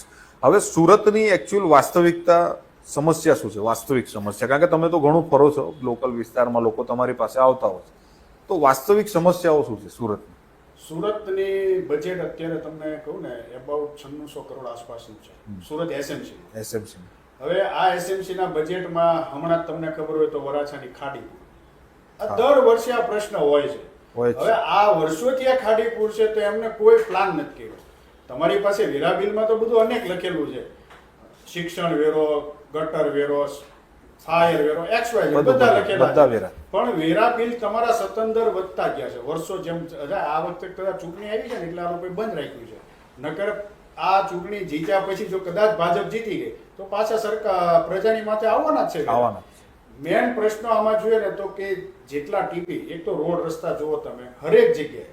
હા, એક થોડુંક સારું હોય ને તો અઠવાલાઈન્સ પાલ બાજુ છે. મને એવું લાગે છે કે એ લોકો વેરા બિલ ભરતા છે, આ બાજુવાળા નહીં ભરતા હોય. હા. ત્યાં તમે જાઓ એટલે ધૂળે ન ઉડે, સારી ગ્રીનરી હોય, ગ્રીન હોય, બધું વ્યવસ્થિત છે. આ બાજુ વાળા મને લાગે વેરા બિલ નહીં ભરતા હોય એટલે નહીં હોય, પણ એક રોડ રસ્તાનો મેઇન પ્રશ્ન છે અને એક સાફ સફાઈ. હવે આ લોકોને એવોર્ડ કોણ આપી દે છે ને એ મને નથી ખબર. હવે તો બધા ગોતે છે. કારણ કે એકવાર લઈ જાઓ ને, વરાછાની ઘનશ્યામનગરમાં લઈ જાઓ, વર્ષા સોસાયટીમાં લઈ જાઓ, આપણે કતારગામનું જ કહેતા, વરાછામાં એક વાર લઈ જાઓ, પણ આ એવોર્ડ કોણ એને આપી દે છે ને એ મને નથી ખબર પડતી. અહીંયા જો ને અમારા વિસ્તારમાં આ તમે છે જોયું ને, હશે આ રસ્તામાં બધું બધા પ્લાસ્ટિક ને વાસ્ટિક રોડ ઉપર પડ્યું છે દુનિયાનું. પણ આ વસ્તુ જયારે આપણે સોશિયલ મીડિયા મૂકે ને તો એમ કે તું સુરતમાં રહીને સુરતનો વિરોધ કરે છો તો પાકિસ્તાન યોજા નહીં, સુરતમાં રહીને સુરતમાં વિરોધ કરતો હોય ભાવેશભાઈ, એક જ વસ્તુ આવી કહેવાય કોમેન્ટ મળે તો પાકિસ્તાન કે યોજા તમે આવો એકવાર સ્થળ ઉપર જુઓ શું હાલત છે લોકોની. નહીં મતલબ આ બધાને હું જે તમે હકીકત ઉજાગર કરો ને તો એમ નથી ગમતું. તો એમાં શું છે એકચ્યુઅલી સાયકોલોજીના હિસાબે તમને કહું, હા. સોશિયલ સાયકોલોજી હિસાબે આ જે અંધભક્ત છે ને, હા, જે લોકો હંમેશા તમે કીધું એમ કે આટલું આંખ ખુલતી જ નથી આટલું થવા છતાં, એ કેમ? તો એ પ્રકારની જે વ્યક્તિ હોય ને એને નાર્સિસિસ્ટ કહેવાય સાયકોલોજીની ભાષામાં. Right. જે હિટલર હતા, હા હિટલરની માનસિકતા કેવી હતી? નાર્સિસિસ્ટ. હા, આ લોકોને તમે ક્યારેય ચેન્જ ના કરી ના શકો. કરી શકો. અને બીજું, આ લોકો છે ને સત્તાના ગુલામ હોય. હમ. આજે અંધભક્તો સમજો આ સત્તાધારી પાર્ટીના છે, કાલે અગર કોંગ્રેસની સરકાર આવી તો એ કોંગ્રેસના અંધભક્ત બની જશે. આ લોકોનું કામ એક જ છે, અંધભક્તિ. આ નાર્સિસિસ્ટ લોકો છે, આ એમનો ઈગો એમને નડતો હોય. એકવાર એમણે કોઈ પગલું ભરી લીધું, હવે એ પાછી ન પાડે. મેં એકવાર એમ કહી દીધું કે ભાઈ મોદી કી જય, તો હવે હું જિંદગીમાં રાહુલ કી જય હમણાં નહીં બોલું જ્યાં સુધી મોદી છે એમ. એટલે આ એક માનસિકતા હોય લોકોની, એને તમે ચેન્જ કરી જ ન શકો. 1% રહેવાના જ બધે. બાકી સુરત SMC માં સૌથી વધારે મને 3 મુદ્દાઓ પર, એક તમે પૂછ્યું ને, 3 મુદ્દા એક સાથે કહી દો. એક તો સારા આરોગ્ય કેન્દ્ર હોવો જોઈએ, ઓકે, સરકારી સ્કૂલો હોવી જોઈએ, હોવી જોઈએ. અને રોડ રસ્તા સારા જોઈએ, પબ્લિકને આ જોઈએ છે, અને સારું પાણી, પાણી, સ્વસ્થ પાણી. આ સુવિધા આપણી પાયા એટલે કે આપણી આ જરૂરિયાત દરરોજની આ સુવિધા તો સારી હોવી જ જોઈએ. એમાંથી હું એક પણ સુવિધા સારી મૂકતો નથી. હા સાહેબ, અમારા વિસ્તારમાં સરકારી સ્કૂલ એક છે, લગભગ મોટા વરાછામ છે, અને એક નાની મોટી કંઈક અમારા વિસ્તારમાં છે. પણ એટલી બધી પબ્લિક છે એની વચ્ચે એક નાની અમથી શાળા. હું મારા બાળકનું એડમિશન લેવા ગયો ને, મને ના પાડી દીધી, જગ્યા જ નથી. તો પછી તમે પહેલા શાળાઓ બનાવો, આરોગ્ય કેન્દ્ર ઊભા કરો, એ વધારે જરૂરી છે ને આપણા માટે. પણ તો આ લોકો તો કહે છે ને સુરતનો વિકાસ થયો. એ તો હવે વિકાસ કરે, પણ વિકાસ તો ખાલી એ તો જે તમે કીધું એમ છે, અંધભક્તની પટ્ટી પહેરી હોય ને એને જ દેખાય. એને ભલે ને ઘરે કઢિયાટું ચાલ્યા ઉઠતા હોય. સાચી વાત છે. અચ્છા, બીજું આ જ વસ્તુ ગુજરાત સરકાર વિશે તમે શું કહેશો, કે એમના વહીવટ વિશે શું કહેવું તમારું? કેવું સુશાસન છે ગુજરાતની અંદર? કુશાસન કહી શકાય. અચ્છા, દુશાસન કે સુશાસન નહીં. કુશાસન કે દુશાસન? તમે જુઓ બે વરકત છે. વિશ્વાસ. છાસ વારે તમે જુઓ આપણા રૂવાડા બેઠા થઈ જાય યાર. ખરેખર બળાત્કારની ઘટનાઓ હોય, હાલતા ચાલતા કોઈનું મર્ડર કરી નાખવાનું. હમણાં કાલે જ થયા ને 3 મર્ડર થયા 24 કલાકમાં. આજે મેં ન્યૂઝમાં જોયું. સૌ પ્રથમ તો દીપેનભાઈ, ગુજરાતમાં અત્યારે છે ને નકલીનો જમાનો. બધું નકલી. નકલી જજ પકડાય, નકલી કોર્ટ પકડાય, નકલી પોલીસ વાળા પકડાય, ટોટલ નકલી પકડાય છે. એટલે હવે આ સરકારને આપણે નકલી સમજવી કે આ સાચી સમજવી, તમે પેલા રાહુલ ગાંધી આક્ષેપ લગાવ્યો ને ડુપ્લિકેટ સરકાર આ છે. ડુપ્લિકેટ જ છે ને, આમાં હું બધું નકલી પકડાય. મને તો વિચાર પહેલા ઘણી કરો વખત એવો તમે વિચાર હતો કે આ કે નરેન્દ્ર મોદી ડુપ્લિકેટ છે. કોઈ પ્રોડક્ટ તમારી ખાવાની પ્રોડક્ટ નકલી ડુપ્લિકેટ થાય તો બરાબર. હવે નકલી જજે પકડાય, નકલી કોર્ટે પકડાય, એટલે સીબીઆઈ નકલી, CBI નકલી. જાત જાતના લોકો નકલી આવવા માંડ્યા. તો પછી આનથી તો એવું જ થયું ને કે આ લોકોનું આ સરકાર છે કે શું છે? કાલે ઉઠીને કંઈક એવું બી થઈ જાય કે આપણા પ્રાઇમ મિનિસ્ટર કંઈક થી નીકળીને આવે ને કે "લા, હું હતો જ નહીં ભાઈ આટલા વર્ષ, આ તો ડુપ્લિકેટ હતો કોક."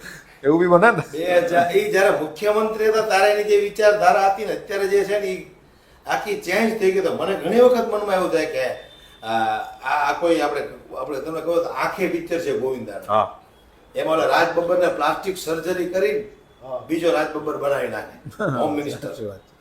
બરાબર. તો મને ઘણી બધી વખત એવું થાય કે આ નરેન્દ્રભાઈ, આપણો જે નરેન્દ્રભાઈ વડનગરનો હતો એને આમાં ઘણો ચેન્જ છે. તો આ કદાચ મને તો આ ડુપ્લિકેટ નરેન્દ્રભાઈ એવું લાગે છે.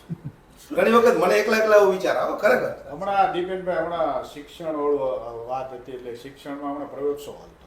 હા, તો એ પ્રવેશોત્સવ ચાલુ તો કર્યો, મંત્રીઓ, કોર્પોરેટરો, ધારાસભ્ય, પણ હકીકતમાં એ લોકો જયારે હાઇલાઇટ કરતા ને સોશિયલ મીડિયામાં, ત્યારે મને એક એમ થતું હતું કે તમે આટલું બધું સરસ ચાલો તમે કરો છો, બાળકોને પ્રોત્સાહન મળે, પણ ચોપડા તો છે નહીં.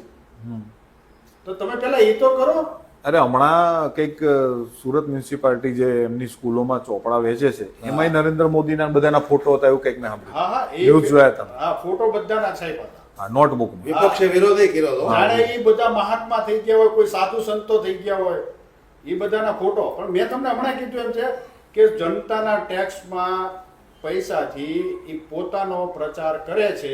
આ જનતાને હકીકતમાં જ્યારે ખબર પડશે ને ત્યારે મારે વધારે તો કાંઈ નથી કહ્યું, પણ લોકો છે ને થૂકવાય રાજી નહીં થાય. સાચી વાત છે. એટલે થોડુંક તો અઘરું છે જ યાર સમાજમાં અત્યારે જે ચાલી રહ્યું છે. આ તો ભાઈ અંદરથી જનતાનો આત્મા જાગે ને તો કામ. એકચ્યુઅલી જનતાનો આત્મા 2024માં જાગી ગયો હતો અને એટલે જ ભારતીય જનતા પાર્ટીની સીટો 240 પર આવી ગઈ. પણ જે બીજો જાદુ ચાલી ગયો, તો બીજી જે આત્મા ચાલી ગઈ એ ક્યાં ચાલી ગઈ કેમ ચાલી ગઈ તો જનતા જાણે જ છે બધું. એ તો હવે રાહુલ ગાંધીએ બધું ખુલ્લું કર્યું છે. એટલે એ એક અઘરો મુદ્દો હતો. તમારું શું માનવું છે આજે વોટ ચોરી વિશે જે અત્યારે ખુલ્લી પાડી છે એના વિશે તમારું શું માનવું? વોટ ચોરી થાય જ છે, કારણ કે ઘણા બધા લોકો પહેલા એવું કહેતા ઈવીએમ ની અંદર સેટિંગ થઈ જાય, તો મશીન ની અંદર આ લોકો વોટ પાડવા મળે ફટાફટ. બરાબર. તો હમણાં વિસાવદરની ચૂંટણી આપણે ગઈ તો મેં એમાં જાણ્યું કે ભાઈ લગભગ 1.5 મિનિટે એક વોટ પડે. હા. 1.5 મિનિટે એક એક વોટ એક પડે. તો માનો કે ભાઈ આ ભારતીય જનતા પાર્ટીના 100 વોટ બોગસ ફાટ પાડવા છે તો કેટલો સમય બીયો જાય? ટાઈમ 1.5 મિનિટ એક વોટ પડતો હોય 100 વોટ પાડે એટલે 150 time. મિનિટ થાય. ઓછામાં ઓછી 2.5 કલાક વહી જાય. એટલે 1000-5000 વોટનું તો ક્યાં ભેગું થાય? હા, 1000-5000 વોટ તો એ કઈ રીતે બોગસ કરીએ? પણ એટલે ઘણા ઈ લોકો વસ્તુ છે જ નહીં. આ લોકો નકલી ઉમેદવારો ઊભા કરે છે. ઘણા બધા લોકો વિપક્ષના લોકો એવા આક્ષેપો લગાવે છે કે આ લોકો પાસે તાત્કાલિક વોટર આઈડી બનાવવાના મશીનો છે, આધાર બનાવવાના મશીનો છે. પણ તમે કદાચ મશીનની વાત કરો, પણ જે વોટિંગ ટાઈમે એક તો BLA બેઠો હોય, યસ. બરાબર, અને પોલિંગ એજન્ટ બેઠો હોય, જો એ બંને જણા મળી ગયા હોય અને વિપક્ષનો જે BLA બેઠો હોય અને એ ત્યાં હાજર ના હોય તો શું ત્યાં બીજો માણસને એન્ટ્રી ના મળી જાય? મળી જાય. બધું થાય. ખોટો માણસ આવ્યો હોય, હું બીજાના વોટ નાખવા આવ્યો છું, હવે BLA એમ કહી દે જાઓ તમે નાખી દો. હવે અંદર પોલિંગ એજન્ટ હોય એ એમ કહી દે ખારો જાઓ જવા દો, તો બની શકે ને એવું? મહારાષ્ટ્રની આ ચૂંટણી ગઈ ને એમાં એક બહુ મોટી ઉંમરના મહિલા હતા. એ વોટ દેવા ગયા ને તો એને ના પાડી કે તમારો ઈ કે અહીંયા છે જ નહીં, અચ્છા, બરાબર, તમારું નામ જ નથી. એટલે એ ચૂંટણી પંચની ઓફિસ સુધી ગયા ઈ. તો ન્યાયને શું જાણવા મળ્યું ખબર? આપણે આમ સાંભળીને ચોંકી જાય. ન્યાય એને નામ આપ્યું ને તો આખા ડેટા જોઈને એને એવું કહેવામાં આવ્યું કે તમે મરી ગયા ને 3 વર્ષ થઈ ગયા છે. બોલો. વિચાર કરો તમે.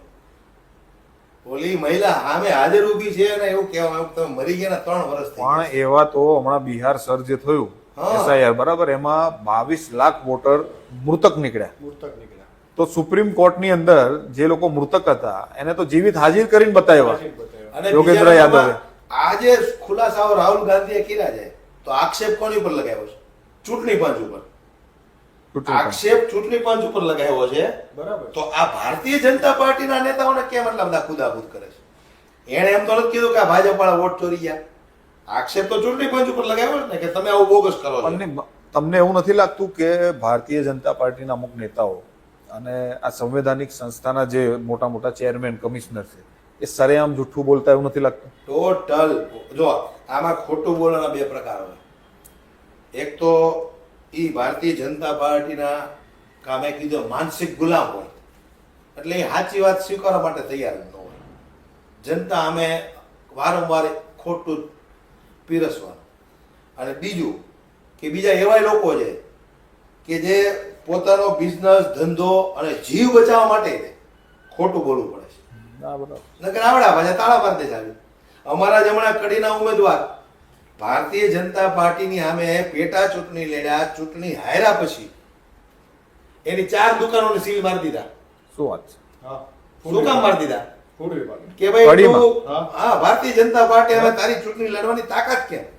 એટલે આમ આદમી પાર્ટી, હા અમારા જગદીશ ચાવડા આ જગદીશ ચાવડા, એમના ગામ ગયો તો હું. હા. 4 દુકાન ઉપર સીલ મારી દીધા.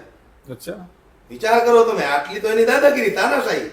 એનું ઘમંડ છે એટલું કે તમે લોકો અમારી સામે અવાજ હું કામ ઉઠાવી શકો? તમે અમારી સામે ઉભા રહેવાની તમારી તાકાત નથી. દીપેનભાઈ, આ ભાજપ સરકારમાં કોઈ પણ માણસ બોલે કે વધારે અવાજ કરે તો એમને બેસાડી દેવા. અત્યારે એક જ આખા ગુજરાતમાં તમે જોશો ને તો ગોપાલ ઇટાલિયા ખુલ્લી છાતીએ બોલે છે. આ વસ્તુ હું તમને કહું, આ ભારતીય જનતા પાર્ટીના નાના નેતાઓનો આ અહંકાર નથી. આ અહંકાર નરેન્દ્ર મોદીનો છે. એક મને કાલે જ એક માહિતી મળી, તમને નવાઈ લાગશે, દર્શકોને નવાઈ લાગશે, એના પર હું એક વિડીયો બનાવવાનો છું કે નરેન્દ્ર મોદી છે ને મૂળે કોંગ્રેસી છે. શું વાત છે? મૂળે કોંગ્રેસી છે અને એ લખવાવાળી વ્યક્તિ છે RSS ની, જેણે RSS ની ઘણી બધી પુસ્તકો લખી છે અને એ પુસ્તકમાં એણે લખ્યું છે કે નરેન્દ્ર મોદી મૂળે કોંગ્રેસના છે અને કોંગ્રેસ છોડીને પછી RSSમાં જોડાણા. અને ત્યારે RSSના જે અહીંના પ્રાંત અધિકારી કે કોઈ હોય એને સ્પષ્ટ ના પાડી હતી કે આ કોંગ્રેસીને તમે RSSમાં લેતા નહીં તો આ એક દિવસ RSSને ખતમ કરી નાખશે. આવું એ પુસ્તકમાં લખ્યું છે અને એ પુસ્તકનું નામ છે ત્રીજી શક્તિનો ઉદય. અને એમનું નામ ભૂલી ગયો લખનારનું, એ RSSના માણસ હતા અને એ માણસને પૂછવામાં આવ્યું કે તમે આમ લખો છો એનો આધાર શું? તો કે નરેન્દ્ર મોદી સાહેબને RSS આ વાતનું ખંડન કરી દે, એ એનો આધાર. આજ 25 વર્ષ થયા હજુ સુધી આ વાતનું ખંડન થયું નથી. એટલે એના પર એક વિડીયો બનાવું છું. મને કાલે રાત્રે ખબર પડી, મને 3 વાગ્યા સુધી ઊંઘ ન આવી. આ વ્યક્તિનું કઈ નક્કી જ ન હોય. એટલે આ માહિતી બહુ જબરજસ્ત છે અને ક્યાંય કોઈ જગ્યાએ જાહેર જનતામાં તમને જોવા નહીં મળે આ વસ્તુ. આપણે પહેલી વખત તમારા પાસેથી હા, મળ્યા. એટલે આપણી ચેનલ પર વિડીયો આવવાનો છે આ વાતમાં. આ હોઈ શકે આનું ભાઈ. આ તો ક્યાંથી ક્યાં નીકળવું નક્કી ન હોય ભાઈ. અચ્છા, બીજી એક છેલ્લો પ્રશ્ન હું પૂછીશ ને આપણે પછી નોર્મલ 2-4 મિનિટ ચર્ચા કરશું આપણી. છેલ્લો પ્રશ્ન એ કે આમ આદમી પાર્ટીમાં અત્યારે એક અગ્રેસિવનેસ જોવા મળે છે. આપણે જોઈએ છે કે ભાઈ એક તાકાત જનૂનથી લડી રહ્યા છે, વિરોધ કરે છે સત્તા પાર્ટીનો. તો ક્યાંક જનતા ભવિષ્યમાં સપોઝ આમ આદમી પાર્ટી આવી સત્તામાં તો એ અગ્રેસિવનેસ જનતા પર તો નહીં નીકળે ને? ના ના, એવું ન બને. એક ખાસ પ્રશ્ન જે છે, કારણ કે મને 2-3 વ્યક્તિએ કીધું, હમણાં જ ગોપાલ ઇટાલિયાના બધા વિડીયોઝ ચાલતા હતા એમના ચૂંટાયા પછી પણ, તો મને 2-3 જણાએ મારા કોમેન્ટ સેક્શનમાં પણ કીધું અને મેં વાંચ્યા પણ હતા કે ગોપાલભાઈ તો નરેન્દ્ર મોદીની જેમ વિડીયો જ બનાવે છે, તો ક્યાંક આગળ જતા એ પાછા નરેન્દ્ર મોદી ના બની જાય.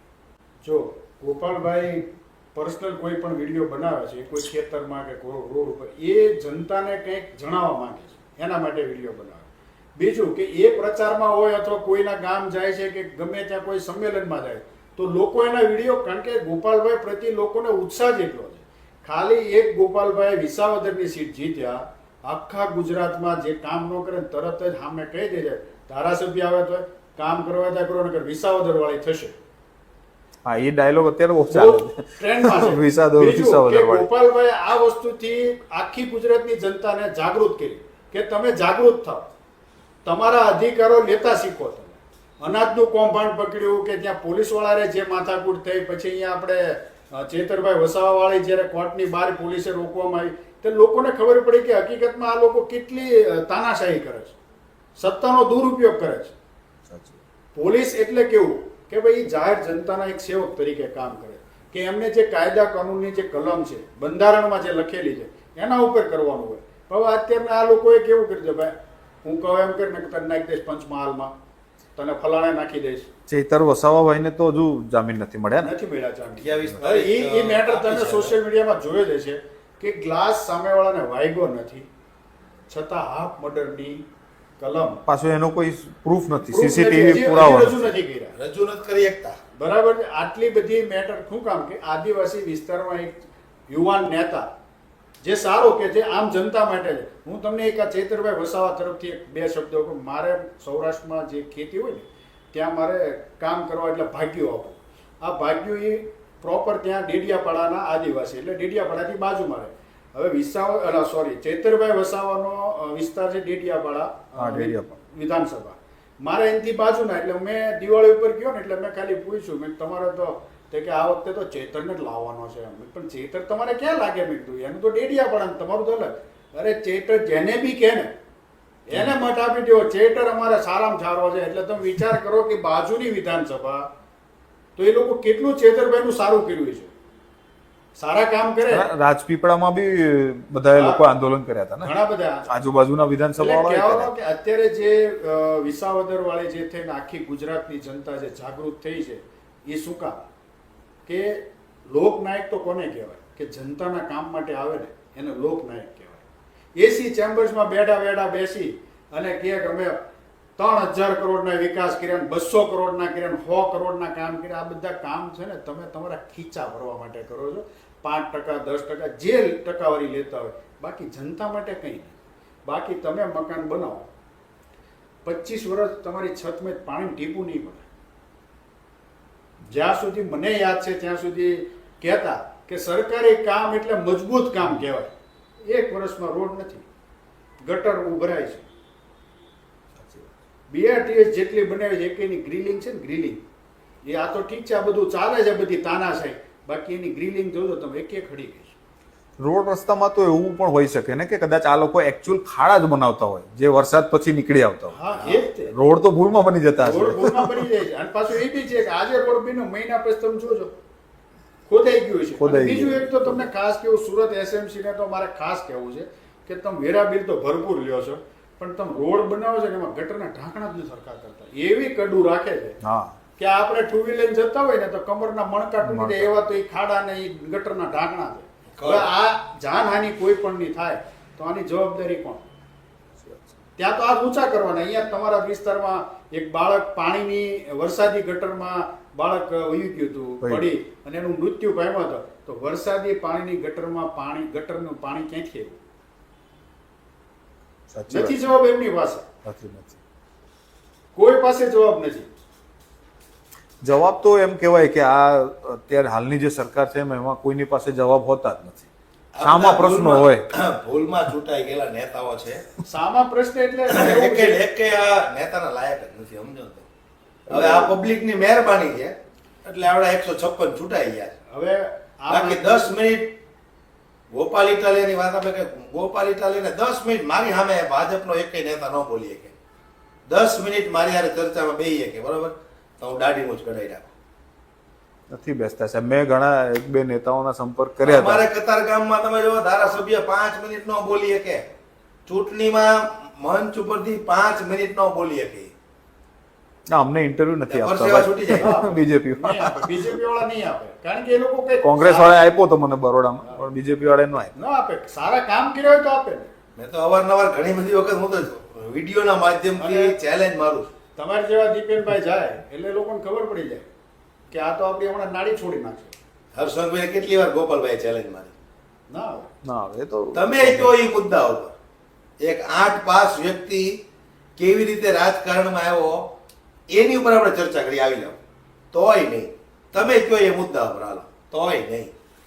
મેં તો એ સમયે વિડીયોમાં કીધું તો આ તો હર્ષ સંઘવીને આને ચેલેન્જ મારી છે ગોપાલભાઈએ. બાકી હું છાતી ઠોકીને કહી દઉં નરેન્દ્ર મોદીને આમાં બેહાડી દેવાના ગોપાલભાઈ ઇટાલિયન. 3 વાર નરેન્દ્રભાઈ મોદીને પરસેવો ન લૂછવો પડે ને તો દાઢી મૂછ કઢાઈ નાખો. આપણે સમજો ને અત્યારે ગુજરાતની અંદર એક તો આ ચૈતરભાઈ, ગોપાલભાઈ અને પેલા જિજ્ઞેશભાઈ, આ ત્રિદેવ એવા રમણે ચડ્યા છે, આખી ગુજરાત માથે લીધી છે આ લોકો. એટલે આ લોકો છે ને, હવે મને એવું લાગે છે કે આપણી ગુજરાતની સરકાર ચિંતામાં છે, ક્યાંક ચોથો ઊભો ના થાય. હા, એ એક સમસ્યા છે. ચિંતા તમે વિચાર કરો કે લગભગ 5-6 મહિનાથી આ લોકોનો વાત ચાલે છે. મંત્રીમંડળમાં ફેરફાર કરવો, પ્રદેશ અધ્યક્ષ બનાવવા, તારીખ પે તારીખ. જો આટલું બધું તમારું સારા વિકાસના કામ તમારી પાસે ફોજ છે તો તમારે આટલી બધી ડિલે કરવાનું કારણ શું? કંઈક ને કંઈક એ લોકોને આવતી તાલુકા, જિલ્લા પંચાયત, મહાનગરપાલિકા, નગરપાલિકા અંશો કંઈક મને અલગ દેખાય છે પોલિટિકલ તરીકે. પણ હવે એમાં સમસ્યા છે, જો એ બિચારા પોતાના રાષ્ટ્રીય ભાજપના અધ્યક્ષ નથી ચૂની શકતા તો પછી આ બધું તો ક્યાંથી થઈ શકે? તમને કહી દઉં કે આ લોકો અત્યાર સુધી જ્ઞાતિ ફેક્ટર ચલાવતા હજી ચાલે જ છે. આ જ્ઞાતિના આ જોઈએ, આ જ્ઞાતિના આ જોઈએ. હવે આ જે અત્યારે જનતાનો જે જાગૃતતા આવી છે ને એમાં જ્ઞાતિ ફેક્ટર જતું રહ્યું છે. સાચી વાત. કારણ કે ભૂખ જ્ઞાતિ થોડી જોવે છે, લોકોની શિક્ષા જ્ઞાતિ નથી જોતી. મોંઘવારી વધે તો ગમે સમાજને મોંઘવારી. ખાડો રસ્તામાં ખાડો પડ્યો એ જ્ઞાતિ જોઈને તો કોઈને લેતો નથી, યાર બધા પડવાના છે. તો એ સવાની જ છે. આ મોંઘવારી વધે તો એવું તો નથી કે આપણે વિપક્ષમાં જઈએ એટલે આપણને જ લાગુ પડે. બધાને લાગુ પડે. એવું કઈ છે નહીં કે આ અંધભક્તો પાસે પપ્પા કાર્ડ છે કાંઈ કે પેટ્રોલ નથી પંપે ભાઈ. જાય એટલે એ- 40 રૂપિયા પૂરી દે. એટલે હું તો એમને ઘણીવાર પ્રશ્ન કરું કે રશિયાથી 3 વર્ષથી હમ 40-50% ડિસ્કાઉન્ટમાં પેટ્રોલિયમ આવે છે, તો તમને સસ્તું કેમ નથી કરી આપતા? પેલા અરે અમને નથી જોતું, અમને નથી જોઈતું ભાઈ, હું એ જ બરાબર, કહું છું. પણ તમને તો કરી આપે, કમસે કમ ભાજપ વાળાને તો કરી હું આપે. એ જ કહું છું આ કેમ માં કાર્ડ ને હા. બાપ કાર્ડ ને બધા આવે છે તો ભક્તોને કે કાર્ડ તો હોવું જોઈએ ને કે પિતાજી કાર્ડ. ભક્ત કાર્ડ હોય તો ભક્ત કાર્ડ પેટ્રોલ બનાવો. પંપે જાય પિતાજી કાર્ડ બતાવે એટલે 40 રૂપિયા પેટ્રોલ લીટર મળે. પણ નથી આપતા એ અમે લોકો. તો વિપક્ષમાં છીએ, હાલો અમને તો સુવિધા નો જ મળે, કદાચ તમે લોકો નોય આપો કે ભાઈ જ્યારે હોય ત્યારે મોદી વિશે બોલતા એટલે આ સુવિધા નથી આપવાની, હા બરાબર. પણ તો કમસે કમ તમને તો મળવી જોઈએ કે નહીં? એમને મળવું જોઈએ કારણ કે આખો દિવસ એ લોકો હા. એના જ તે હાર પહેરાવે છે. હા, આખો દિવસ મોદીના જ ગુણ ગાવાના અને મોદીના ગુણ ગાતા ગાતા ઓલા હા. ડોનાલ્ડ ટ્રમ્પના ગુણ ગાવા માંડ્યા હતા. અરે ભવન કરવા માંડ્યા હતા. એનો હવન કરવા માંડ્યા હતા, બરોબર? એને પિતાજી ગણ લીધા હતા, ઘણી રાત ઘણી- દિવસ એના હવન કરતા હતા. હું ઘણી કેવું બાબત છેલ્લે જો ને, સભાઓ હોય અથવા છેલ્લે હું કર્યું એને? એરપોર્ટ ઉપર ઉતરતા હોય તો તમને આમ બધી જે કોઈ એકદમ માસૂમ હોય, હમ. બાળક હોય અને કોઈ ત્યાં રડી પડે છે, ઘણા ઘણા પોતાના હાથમાં પોસ્ટર લઈને હોય, આ બધી સ્ક્રિપ્ટો જોઈને ત્યારે તમે છેલ્લે એનાલિસિસ કરો ને તો આપણે થાય કે એકદમ સ્ક્રિપ્ટેડ છે. હા, સ્ક્રિપ્ટેડ, બધું સ્ક્રિપ્ટેડ જ હોય છે. અરે એક વખત બધું હમણાં ભાઈ ફેક્ટ ચેક આવે થયું હતું ને, આ લંડન ગયા હતા હા. મોદી સાહેબ, ત્યારે ઓલી લેડીઝ હાથમાં પાસપોર્ટ પકડેલા હતા. હા, હવે પાસપોર્ટ લઈને એરપોર્ટ કોણ જાય ભાઈ? હા. તું તો લંડનમાં જ રહેશો, તો તારે પાસપોર્ટની જરૂર શું? અને એ બી પાછા ઇન્ડિયન પાસપોર્ટ. ઇન્ડિયન પાસપોર્ટ હતા. તો આ ટાઈપનું મતલબ એક ખૂબ PR સેટઅપ છે આ લોકોની, હા, કોઈ setup ઇવેન્ટ એટલે આ મેનેજમેન્ટ છે. બધાના- હવે તમને એક બીજી વાત કરું કે આપણે ગુજરાતની વાત કરીએ. ગુજરાતમાં કે ભાઈ નરેન્દ્ર મોદીની સભા હોય કે મુખ્યમંત્રીની હોય કે XYZ ની હોય તો ગામ પંચાયતના સરપંચ, ત્યાંના તલાટી મંત્રી, સ્કૂલના પ્રિન્સિપાલ, મામલતદાર, આ બધાને એક એક બસ લઈને આવવાનું ફરજિયાત. પબ્લિક આ રીતે ભેગું કરવાનું, એનો મતલબ એવો થાય છે કે તમે લોકોના કામ જ નથી કર્યા. આ જાઓ અત્યારે વિસાવદરમાં ગોપાલ ઇટાલિયાએ જે કામ કર્યા છે, ખાલી એક મેસેજ છોડે ને તો હજારોમાં લોકો આવી જાય છે, કારણ કે ખબર છે આ કામનો માણસ છે. બીજા બધા જે તમને કહેતા હોય કે વિડીયો ઉતારે પણ એના એક પણ વિડીયો એવો નહીં એમાંથી તમને 5 વાતો શીખવા મળશે. કાલે એક પરમ દિવસે દિલ્હીમાં બી એક હતું, કંઈક સંમેલન હતું એમનું, મોદી સાહેબનું કોઈનું, તો માણસો જ નતા મળતા, તો ઓલા સફાઈ કર્મચારીને જબરજસ્તી ઉપાડી ગયા બસ ભરી, નહીં આવો તો કે પગાર નહીં મળે, નોકરીમાંથી કાઢી મૂકશું. ધમકાવે, આ ધમકા. સુરતમાં આંગણવાડીની બહેનોને ધમકાવે. સુરતમાં આપણા ઓડિટોરિયમમાં જ્યારે કંઈ બી થાય છે ને ત્યારે સુરતના SMCના જે સાહેબો છે ને એને એમ કહે છે કે તમારે ડ્રેસ પહેરીને ન થવું, અચ્છા, તમે નોર્મલ કપડાં પહેરીને આવજો, કારણ કે મીડિયાવાળા કેચઅપ કરી લે કે તમે તો SMC ના જ બધા કર્મચારીઓને લઈને આવ્યા છો. બરાબર. એટલે એ લોકોને એક દિવસ એમ કે તમારે કપડાં તમારા નોર્મલ પહેરીને આવજો, ડ્રેસ પહેરીને નહીં થવાનું. આ લોકોને બધાને પૈસા હું તો ઘણા બધાને ઓળખું છું, મને ખબર છે. એટલે તમે તો અહીંયા તમને નથી જવા દેતા? આવી જાહેર સભાઓ હોય એમાં આપવાળા લોકોને નથી જવા એમાં દેતા? એવું છે થોડોક ચર્ચિત ચહેરો હોય ને અમે જાય જ નહીં. એટલે IB ના ઓલામાં આવી ગયો ને એટલે અમને જો ઓળખી જાય ને તો એમ કે તમે સાઈડ ઉપર લઈ આવો. બરાબર. જ્યાં અમે ત્યાં બંદૂક લઈને જવાનો હોય. મારે ઘણા બધા મિત્રો છે, એને આપણે ઘણીવાર કહીએ ને કે ભારતીય જનતા પાર્ટીની સભા છે, બરાબર, તો જાઉં છું. અરે ભાઈ કે ત્યાં જમવાનું હોય કે ભીખ માગીને ખાઈ લેવાનું, બાકી ભાજપ હવે આ તો બધી વાપરે. બોલ. આ તો બધી થઈ, ચલો સરકારી વાતો થઈ. આપણે એક ખાસ મુદ્દો જે સુરતનો છે, અને આ ટેરિફનું જે ધમાલ થઈ એના પછી તો ઓર તકલીફ છે હીરાની. હા. હવે તમે પોતે હીરા સાથે સંકળાયેલા છો, તમને ખ્યાલ હશે, જે વિસ્તારમાં રહો છો એમાં મેજોરિટી હીરાવાળા જ કારીગરો છે. હીરા બજારની અત્યારે છેલ્લા 3 વર્ષથી હાલત ટાઈટ છે, કોરોના પછી લગભગ, અને અત્યારે તો ઓર ટાઈટ થઈ ગઈ, કારણ કે પછી થોડોક 50% વધારે તકલીફ છે. 50% તમારો ટેરિફ આવી ગયો. હમ. હવે આપણે અમેરિકાને જે માલ મોકલીએ છીએ એમાંથી લગભગ 20% હિસ્સો તો આનો જ છે, જ્વેલરી, ડાયમંડ. તો તમને માર્કેટમાં, હીરા માર્કેટમાં જે કારીગરો છે એમાં કોઈ તકલીફ દેખાઈ રહી છે અત્યારે? ખુશ છે બધા? તકલીફ એટલે જો આમાં એવું છે કે જે નાનો માણસ છે ને એને ખૂબ તકલીફ છે. અચ્છા. પછી જેની પાસે રૂપિયા પૈસા વાળો છે એને તો કોઈ તકલીફ દેખાવાની જ નથી, બરાબર. જે મધ્યમ વર્ગનો છે, રત્ન મિડલ કલાકાર. ક્લાસ આપણે કહીએ અચ્છા. કે ભાઈ 20-25 હજાર રૂપિયા, 30 હજાર રૂપિયા કમાતો હોય, એ લોકોને ખૂબ તકલીફ છે. અને એમાંય પાછા 2 વિભાગ પડેલા છે. એક અંધભક્ત છે, અચ્છા. તો એ અંધભક્ત આજની તારીખે એવું કહે છે કે અમે ડબલ મહેનત કરી લેશું પણ વોટ તો અમે ભાજપને જ આપશું. અને એ ડબલ મહેનત કરે છે, ગધેડાની જેમ મહેનત કરે છે. એ લોકોને હું જોઈએ ત્યારે અમને હસવું આવે કે આ લોકોને એક પરિવર્તન નથી લાવવું, પણ ગધેડાની જેમ રાત દિવસ મહેનત કરવી છે. અને નાનો માણસ ખૂબ તકલીફમાં છે ડાયમંડમાં. ઘણી બધી વખત તમે જુઓ, ઘર ચલાવવાના પૈસા ન હોય, હપ્તા ભરવાના પૈસા ન હોય, અંતે માણસ કંટાળીને આત્મહત્યા કરી જાય છે. પુષ્કળ હમણાં તો હીરામાં લગભગ કેટલી આત્મહત્યાઓ છે. હા, ખૂબ તકલીફ છે. સૌથી વધારે ખરાબ પરિસ્થિતિ થવાનું એક રીઝન 3 વર્ષથી જે હીરા માર્કેટનું જે નીચે જવાનું કે ગોલ્ડ 60,000 થી અપ લગભગ અત્યારે 90,000 થી 1 લાખની આસપાસ છે.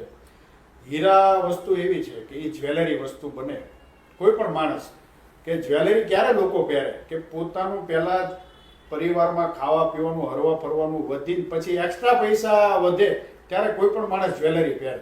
હવે આ 90,000 આસપાસનો ગોલ્ડનો ભાવ અને હીરાના ડાયમંડનો ભાવ આ બંને ભેગું કરો તો જે દાગીનો મિનિમમ 10,000 નો થતો તો એ અત્યારે 25,000 નો થવા મળ્યો. એટલે આ વસ્તુ થોડીક મોજશોખ ઉપર વધારે વહી જાય છે. એટલે થોડુંક અટકવાનું કારણ અને બાકી અત્યારે રશિયા યુક્રેન યુદ્ધ અને રશિયા બી બહુ ડાયમંડ ખરીદે છે ને આપણા, ડાયમંડ ત્યાંથી રો મટીરિયલ વધારે Real આવે છે બી market, ખરું real diamond ને નું market જાય છે બી ખરું, જાય કારણ કે રશિયામાં શું છે કે માફિયા લોક છે બહુ, હા. તો એ લોકો ઇન્વેસ્ટમેન્ટ ડાયમંડમાં જ કરે છે. એ લોકો શું કરે, પૈસાને ડાયમંડમાં કન્વર્ટ કરી લે. ડાયમંડ જે નેચરલ ડાયમંડ આપણા હતા એમાંથી એક સીવીડી હા, CVD આવી ગયા, એને બી લેબ્રોનનું market ઉચકાણું. એટલે થોડીક ડિમાન્ડ એમ ઘટી ગઈ. એમ ઘટી ગઈ. સાચી. પણ એની સાથે હું છે સીવીડી આવ્યું એની સામે રત્ન કલાકારોને પોતાનું કામ મળી રહે છે. કામ મળી રહે છે, પણ જે પહેલા જે લેબર હતું કે જેમનું 40-50,000 પગાર હતો એનો ઓછો થઈ જાય ને? ઓછો થઈ જાય. ઓછો થઈ એનો સીધો 20-25 આવે કારણ કે થોડું ડિસ્કાઉન્ટ તો માલ કોઈને વેચાય નહીં વેપારી એવું થાય. તો પોસાય એમ છે નહીં. અને અને બીજું CVD નો ભાવ ઓછો ને પાછો, ભાવ ઓછો. એટલે મજૂરી ઓછી મળે. મજૂરી સીધી ઓછી વાત છે. મળે. પેલા હીરાની તો કોઈ કિંમત ના હોય, હા, એની original. ચમક હોય તો એનો ડબલ 3 ગણો ભાવ થઈ જાય. ઓરિજિનલ હીરાની વેલ્યુ આપણે આમ કઈ ગણીએ ને તો આપણા દેશના વડાપ્રધાન છે ને નરેન્દ્રભાઈ, ડોનાલ્ડ ટ્રમ્પની વાઇફને જે ડાયમંડ ગિફ્ટ કર્યો, હા, હવે પછી એને ખબર પડી કે આ તો ખોટો ડાયમંડ છે. એટલે લેબ્રો ટાઈપો. બરાબર, CVD નો ડાયમંડ આપી દીધો. અરે બાપરે, એનું તો કઈ ખોટું નથી લાગી ગયું ને. અને ત્યાર પછી મારા બેટા મને પકડાવી ગયા ખોટો ડાયમંડ. ટેરિફ નાખવાનું કદાચ ઈ કારણ હોય. એ કારણ હોય. કે મારી ઘરવાળીને તો ડાયમંડ ભટકાવી ગયા હોય નકલી. હા, તો હવે હું ઈ ડાયમંડ ની પથારી સાચી કરી વાત છે. હાલો, આ તો મને નથી ખબર. ના લેબ્રો ડાયમંડ. લેબ્રોન ડાયમંડ આપી દીધો, તો બરાબર. આ તો હવે બહુ ત્યાર જાણ- પછી એક એવો મેસેજ આખી દુનિયામાં હું જો ખબર કે ઇન્ડિયાની અંદર નકલી ડાયમંડો ખૂબ બને છે, એટલે ધ્યાન રાખવાનું. હા એ તો છે. આ એક મેસેજ ગયો. ટ્રમ્પ તો પાછો મગજનો ફરેલો, હા, એને એટલે ખબર આમ પડી ગણીએ હોય. ને તો હીરાની પથારી ફેરવવામાં આપણા સાહેબનો થોડોક તો હાથ છે જ. બરોબર. હા, ઈ પાકું. અને તમે કોકને ખોટા હીરા ભટકાવી દો ને પછી એને ખબર પડે એટલે એ થોડુંક તો કેમ કે ભાઈ ત્યાંથી હવે ડાયમંડ લેવામાં થોડુંક ધ્યાન રાખવું પડશે. સાચી વાત છે. અને આ નવી જાણકારી મળી, મને નથી ખબર. નાના દુકાનદારોને તો આવું થાય. સાચી વાત છે. ને ભાઈ, જે આ ટેરિફ વધ્યો છે હમણાં ટ્રમ્પ સાહેબનો જે પોપાયમાન થયા છે, 50% છે. હા, તો એ 50% પાછળ આ લેબ ગ્રોન ડાયમંડ નો પૂરેપૂરો હાથ છે એવું લાગી રહ્યું છે આપણને. અને પાકિસ્તાનમાં કેટલો કોઈ ખબર પૂછો? પાકિસ્તાનમાં કેટલો ટેરિફ છે? પાકિસ્તાનમાં નથી, લગભગ બહુ ઓછો ટેરિફ છે. પાકિસ્તાનમાં 19% ટેરિફ છે અને ઇન્ડિયા પર 50%. ઇન્ડિયા વિકાસશીલ દેશ છે સદ્ધર ને, દેશ ને. સદ્ધર દેશ, હા. વિકસિત દેશ છે વિકસિત ભાઈ, દેશ તો છે. વધારે નાખવો પડે. હા. એટલે આમાં પ્રોબ્લેમ જ ઈ થયો ને, ટ્રમ્પને એમ થયું કે ભાઈ તમે આમ કહો કે બહુ વિકસિત દેશ, વિકાસશીલ દેશ, તો અમે ટેરિફ થોડો વધારે ભરો. કારણ કે આપણા એક બ્રિજ હાલતા તૂટી જાય. આટલો તો વિકસિત દેશ છે આપણો. સાચી વાત છે. એટલે ખૂબ મજા આવી ભાવેશભાઈ તમારી સાથે. દિનેશભાઈ, તમારો ખૂબ ખૂબ આભાર, તમે આપણા પોડકાસ્ટમાં આવ્યા. જાગો ઇન્ડિયામાં આ થોડોક અમારો અલગ હટકે, થોડો સિરિયસ નતો અમારો પોડકાસ્ટ, જાહેર વાતો કરવી હતી આપણે થોડીક મિત્રતાની, એટલે તમારી સમક્ષ કરી નાખી. એટલે ભાવેશભાઈને એકવાર ફરીથી ધન્યવાદ આપી દઈએ, દિનેશભાઈને ધન્યવાદ, અને ફરી મળીશું એક બીજા આવા પોડકાસ્ટ સાથે. અને ક્યાંક એવી જગ્યાએ કદાચ આપણે ભેગા થયા પાછા કે બીજી પબ્લિક પણ સાથે હોય તો એ લોકો સાથે પણ આપણે એક પોડકાસ્ટ બનાવી દઈશું. તો ફરી મળીએ એક નવા વિડીયો સાથે, ત્યાં સુધી જય હિન્દ.